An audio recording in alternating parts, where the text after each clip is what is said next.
안녕하세요. 새해 복 많이 받으십시오.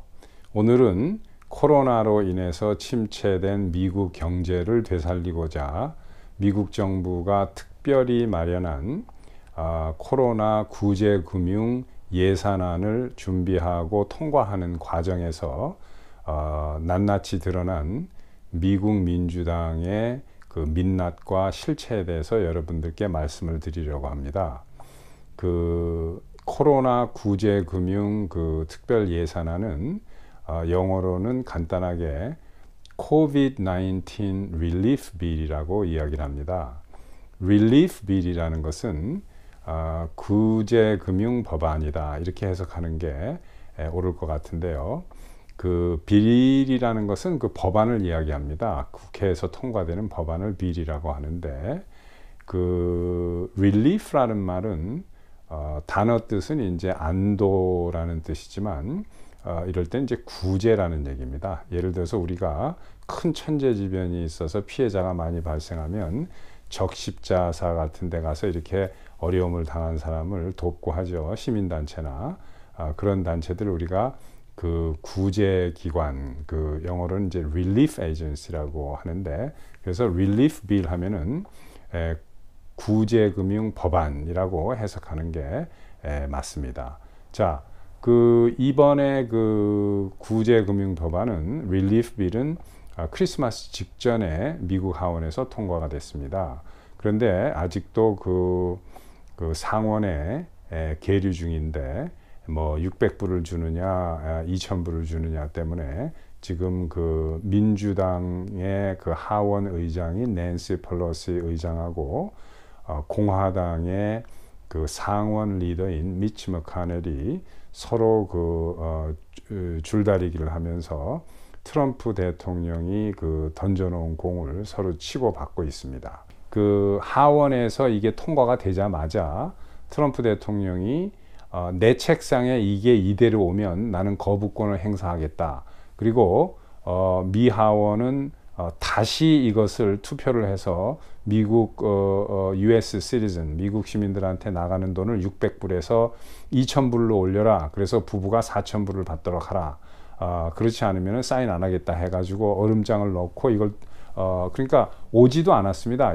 그 순서는 하원이 통과하면은 예산안은 상원으로 가서 상원이 컨펌을 하면 대통령한테 이제 최종 결재를 맡으러 오는 건데, 그러니까 지난주에는 이게 백악관으로 오지도 않은 거죠. 하원에서 통과가 되니까 그 통과된 내용을 트럼프 대통령이 보고 바로 그 자리에서 이거 이대로 나한테 오면 내가 거부권 행사하겠다라고 이렇게 얘기를 하니까 하원이 이걸 상원으로 보내지도 못하고 하원에서 다시 재투표를 한 겁니다. 그래서 하원에서 2000불로 주기로 민주당 의원들이 바로 투표를 해서 통과를 한 거예요. 근데 제가 그 내용을 읽어보겠습니다. 왜 이 사람들이 아무 군소리 없이 금방 트럼프 대통령이 한마디 하니까 600불에서 2000불로 올렸는지 개인당.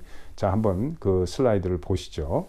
ABC 뉴스의 인터넷판을 여기다 옮겨온 건데요. 그 사진 위에 보면 이렇게 돼 있죠.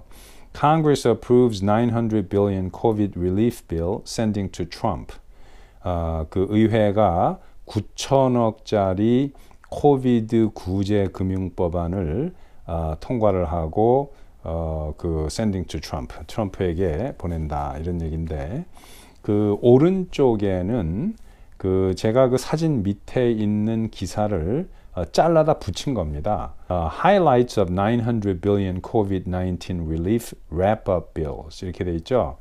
여기서 이제 wrap-up bill이라는 것은, wrap-up이라는 것은 마무리하는 걸 wrap-up이라고 합니다. 그러니까 작년 봄에 그 어프로브가 돼서 이제 그 6월, 7월에 체크가 나갔죠. 그리고 이게 이제 두 번째로 추가돼서 요걸로 끝나는 거니까 wrap-up bills라고 이렇게 얘기하는 겁니다. The 5,593 page legislation, by far the longest bill ever, came together Sunday after months of battling, posturing, and post-election negotiating that reined in a number of Democratic demands as the end of the congressional session approached. 그러니까 이게 5,593페이지나 되는 미국 역사상 가장 긴, 여기서 보면은 by far the longest bill ever라고 되어 있죠. 이 longest라는 건 이제 페이지 수가 가장 많았다는 얘기입니다. bill ever. 역사상 가장 페이지 수가 많은 법안이라는 거예요, 이게. 트럼프 대통령이 무슨 그 연설 초기에 어디에 얼마가 가고 어디에 얼마가 가고 코로나와 관계없는 돈이 여기에 섞여 있는 것을 이 얘기를 했어요. 그걸 여러분들과 잠깐 한번 같이 보시죠. COVID-19 Relief Bill이라고 이름은 그렇게 해놨습니다. 근데 여기에 실제적으로 섞여 있는 돈이 뭐냐면 몇 가지 예만 들어도 이렇습니다. 자, 8,500만 달러가 캄보디아 정부 그 예산 원조로 나가는 거예요. 그 다음에 1억 2,400만 달러가 그 버마 정부의 무슨 개발 원조비로 나갑니다. 그 다음에 13억 불이 이집트의 국방비를 도와주는 군사 원조로 나가는 거예요. 근데 이게 전부 현찰입니다, 이게. 근데 13억이랑 억 달러라는 거 어마어마해요. 1억 달러만 해도 한국 돈으로 따지면 1,000억이 넘죠. 요즘에 이제 그 좀 달러 환율이 떨어지고 하니까 1,000억 조금 넘는데 어마어마한 돈입니다. 그 다음에 2,500만 달러가 그 파키스탄의 뭐 민주주의와 성 문제를 연구하는데 보조비로 나가고, 또 5억 달러는 중남미 국가 뭐 파나마, 니카라구아 이런 데로 이제 5억 달러를 원조한다는 게 여기 껴 있고, 4천만 불은 케네디 센터에 리모델링 하는 거, 지금 코로나 때문에 다 폐쇄돼 있죠. 다니지도 못하게 하고. 그 다음에 10억 달러는 스미소니안 박물관의 그 뭐 운영 보조비로 나간다는 거예요. 여기도 현재 폐쇄돼 있습니다. 그 다음에 1억 5,400만 불은 국립 아트 갤러리에 이제 보조한다는 거예요. 여기 보면 이제 이 리버럴한 사람들이나 사회주의 쪽 사람들한테 이렇게 보조금이 많이 나가는 거예요. 이쪽으로도. 그 다음에 이제 2,500만 달러는 뭐 아시아 음식을 먹을 때 거기에 끼어 있는 탄수화물에 대한 무슨 R&D로 연구비 보조를 한대요. 그 다음에 200만 달러는 그 길에 뭐 쓰러진 나무들이 그 끼치는 그 영향에 대한 그 연구비를 뭐 도와주는 돈으로 나간답니다. 그 다음에 5억 6,600만 불은 FBI 건물 건축비하고 리모델링비를 보조한다는 거예요. 그 다음에 이번에 이제 이게 이제 코로나 그 구제금융인데, 불법 체류자 그 가족은 한 명당 1,800불까지 주고, 미국 시민이면은 한 명당 600불까지 준다라고 해서 온 거예요. 불법 체류자한테 미국 시민보다 3배의 많은 그 지원금을 준다. 어떤 생각이 드세요? 물론 그 코로나 때문에 어려움을 겪는 것은 불법 체류자든 누구든 다 마찬가지니까 인도주의적인 차원에서 불법 체류자도 어느 정도 그 구제금융을 주겠다라는 거에 대해서는 뭐 그렇게 크게 반대는 하지 않습니다. 하지만 어떠한 경우에도 자국민보다, 그것도 그냥 외국인이 아니라 불법 체류자입니다. 불법 체류자. 그러니까 미국에 불법으로 들어온 사람들을 자국민보다 3배 이상 돈을 주겠다는 거예요. 이 민주당 의원들이. 그리고 그 나가는 그 돈을 보면은 뭐 캄보디아, 미얀마, 이집트, 파키스탄 이런데 그 거의 다 사회주의 성향이 있는 이런 나라들이에요. 여기에 어마어마한 돈을 보내는 겁니다. 그리고 미국 내에서 리모델링하고 뭐 건축비 이런 거 하는 것도 케네디 뭐 그 센터라든가 그 아트 갤러리라든가 이런 식으로 그 민주당 아니면 이제 사회주의 쪽 이런 쪽에 그 예산을 주는 겁니다. 어마어마하게. 그 FBI 같은 경우에도 마찬가지예요. 이렇게 엄청난 돈을, 얼마입니까? FBI는 5억 6,600만 달러인데 거기 건축 그 신축하고 뭐 그 리모델링 하는 돈이 이렇게 많이 나가나요? 그러니까 민주당의 친화적인 쪽에는 어마어마하게 예산을 잡은 겁니다. 이 미국의 삼권 분리되어 있는 체제에서 그 입법, 행정, 사법부가 있죠. 그런데 이 입법부인 그 의회가 그 정부를 컨트롤할 수 있는 막강한 힘을 가지고 있는 게 그 예산을 통과할 수 있는 권한입니다. 그러니까 하원이 예산을 통과하고 상원이 그 동의를 하고 같이 통과를 하면 이제 이게 예산이 나가는 건데, 이렇게 이 권력 하나 가지고 하원이 그 민주당이 하원을 장악하고 있다는 이거 가지고 사사건건이 시비를 걸고 무조건 이제 그 사회주의 아니면 리버럴 성향 이쪽으로 예산을 몰아주는 겁니다. 그리고 이거 말고도 이건 그냥 일례고 엄청나게 많습니다. 또 들어간 거예요. 민주당 성향의 그 퍼주기를 해가지고 예산이 바닥난 주나 그 시를 예산을 다시 보조하는 것도 여기 들어가 있습니다.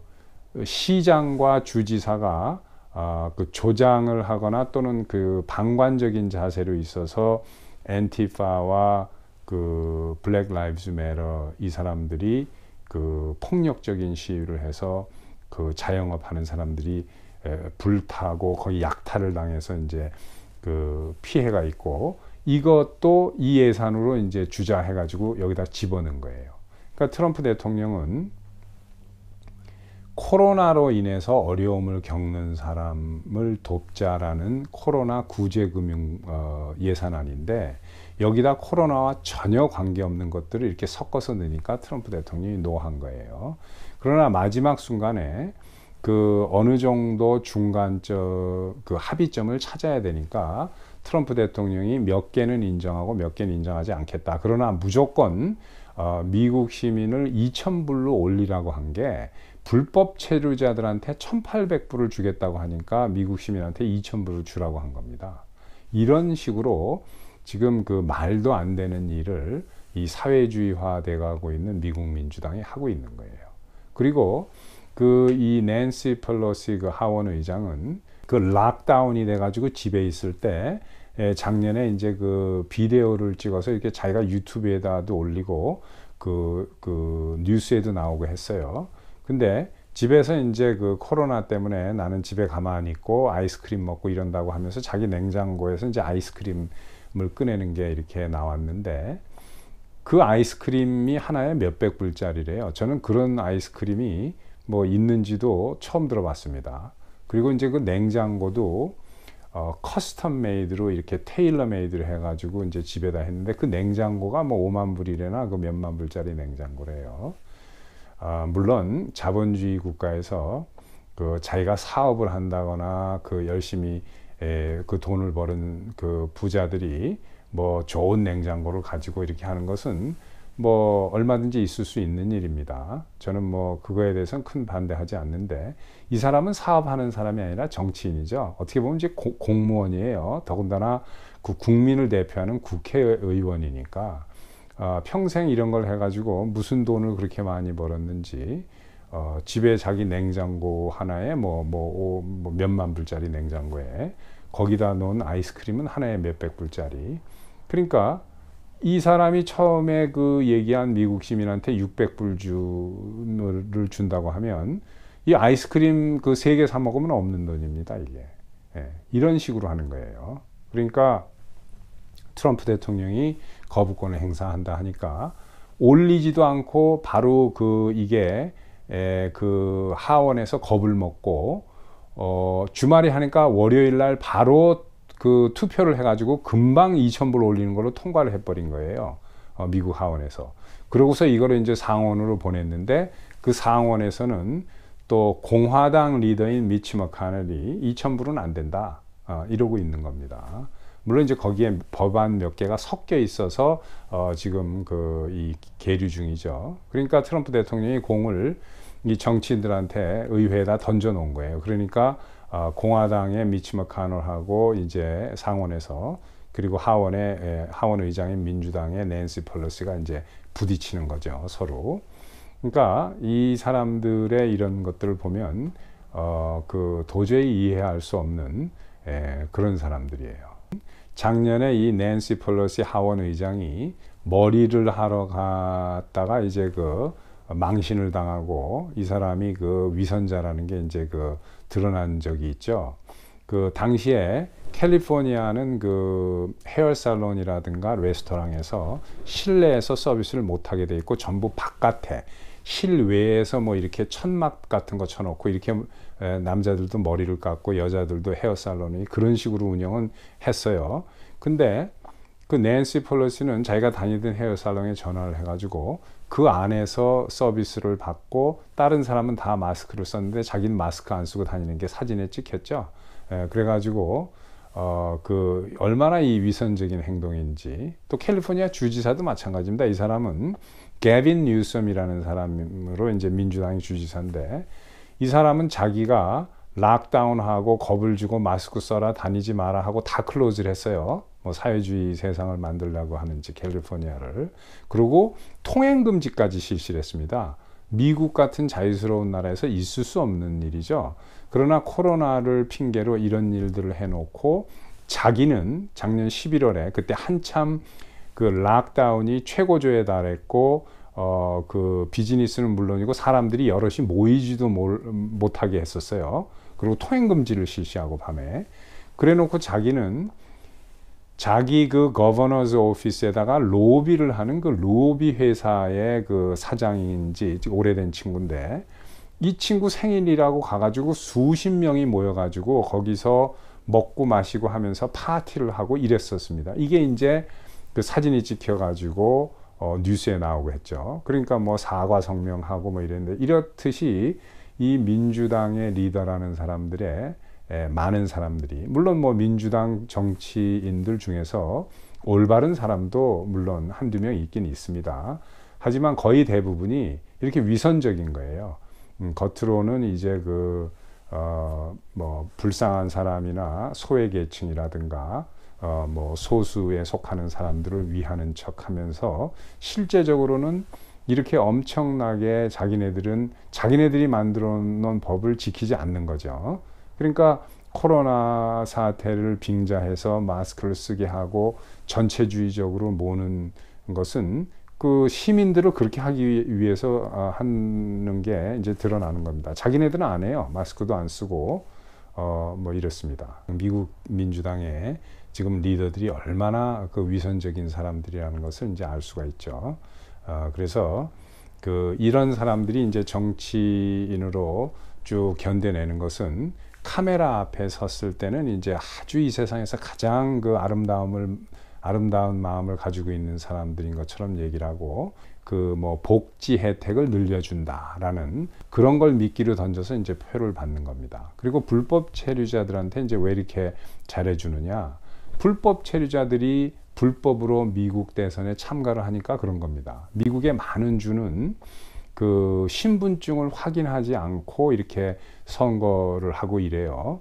그리고 운전면허증 같은 거는 어디에서든지 다 이렇게 물론 요즘에는 운전면허증 그 발급이 강화가 돼서 신분을 확실하게 하지 않으면 운전면허증을 못 받는 주도 이제 많이 생기고 있습니다. 하지만 캘리포니아주 같은 데는 그 불법 체류자들한테 일부러 묻질 않아요. 그리고 웬만하면 운전면허증을 막 발급해 줍니다.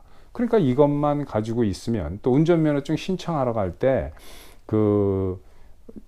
유권자 등록하겠느냐라고 이렇게 밑에 묻는欄이 있어요. 거기다 예스를 체크만 하면 그냥 유권자 등록이 되는 겁니다. 그럼 가서 대통령 선거를 하는 거예요. 이런 식으로 그러니까 불법 체류자들을 더 잘해줄 수밖에요. 오히려 합법적으로 체류하고 있는 외국인, 그러니까 뭐 유학생이라든가 상사 직원이라든가 이런 사람들은 이제 투표를 한다거나 이렇게 하기가 힘들죠. 왜냐하면 이 사람들은 기록이 있으니까. 근데 이 멕시코에서 담 넘어가지고 들어온 이런 불법 체류자들은 운전면허증 받고 유권자 등록하고 가서 투표를 해도 아무 관계가 없어요. 지금 민주당이 이렇게 하고 있습니다. 그러니까 이런 것들이 정말로 말도 안 되는 거죠. 미국이 됐든 전 세계 어느 나라가 됐든 민주주의를 실시하고 있는 나라의 국민은 유권자가 표로서 이러한 위선적인 정치인들을 심판을 해야 됩니다. 이 미국의 이 하원의 예산 코로나 구제금융 예산을 해서 오늘 보셨듯이 이런 정치인들은 자국민은 그저 세금을 걷는 대상으로밖에 생각 안 합니다. 그러니까 자기네들과 이념이 같으면 자국 내 불법 체류자든 아니면 그 다른 나라의 정부든 자기와 색깔이 같은 쪽에 그냥 국민한테 거둔 혈세를 막 밀어주는 겁니다. 그러니까 미국이 아니더라도 한국이든 뭐 전 세계 어느 나라든 그 민주주의를 사랑하는 그 국민들은 각각 자기네 나라에서 이 표로서 이런 그 위선적인 정치인들을 골라내야 되는 겁니다. 그래서 다음 선거에는 틀림없이 그 올바른 그 정치인을 현명하게 골라서 투표를 할 수 있는 그런 그 민주주의 의식이 한층 더 높아지는 그런 2021년이 됐으면 하는 게 그 저의 바람입니다. 오늘은 미국 대선과 좀 관련 없는 다른 이야기를 해봤습니다. 좋아요, 구독, 그리고 아시는 분들과 같이 공유해 주셨으면 감사하겠습니다. 자, 또 뵙겠습니다.